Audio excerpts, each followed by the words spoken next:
അപ്പോൾ ഗൈസ് ഞങ്ങളും പോവാം ദൃശ്യം മൂവിക്ക്. ഇത് എന്നേ എടുത്ത് വെച്ച വീഡിയോ ആണ് ഇപ്പോഴായിട്ട്. അങ്ങനെ ഞാൻ എൻ്റെ കസിൻ്റെ വീട്ടിൽ, ഇതാണ് എൻ്റെ കസിൻ, ഇതാണ് അവളുടെ രണ്ട് പിള്ളേരെന്നുണ്ട് ഒരാളെ കാണിക്കുന്നല്ലേ. ഇപ്പോൾ വരും കൂട്ടത്തിലെ കൊമ്പൻ ഇസിയാൻ മാലിക്.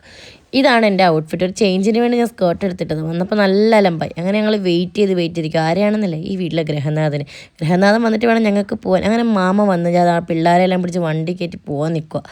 പിന്നെ വണ്ടിയിൽ വേറെ 2 പേരും കൂടെ ഉണ്ടായിരുന്നു, അത് പറഞ്ഞുതരാം. പിന്നെ ഇതാണ് ഇമ്മക്കുട്ടി. കാര്യം ഞങ്ങൾ 2 വണ്ടിയിലായിട്ടാണ് പോയതുകൊണ്ട് ആ വണ്ടിയിൽ ആൾക്കാരോട് ഇതിൽ കയറി. അങ്ങനെ തിയേറ്ററിലെത്തി. അത്യാവശ്യം നല്ല തിരക്കെന്ന് പറഞ്ഞാൽ നല്ല തിരക്കുണ്ടായിരുന്നു. പിന്നെ ഈ ആൻറ്റിമാരുടെ ഫോട്ടോ എടുപ്പും വീഡിയോ എടുപ്പും ഒക്കെ കഴിഞ്ഞിട്ട് ഞങ്ങൾ ആ സിനിമയ്ക്ക് കയറി. എങ്ങനെ ഉണ്ടായിരുന്നു? സെക്കൻഡ് ഹാഫിൽ നമുക്ക് എന്താണെന്ന് അറിയാമല്ലേ.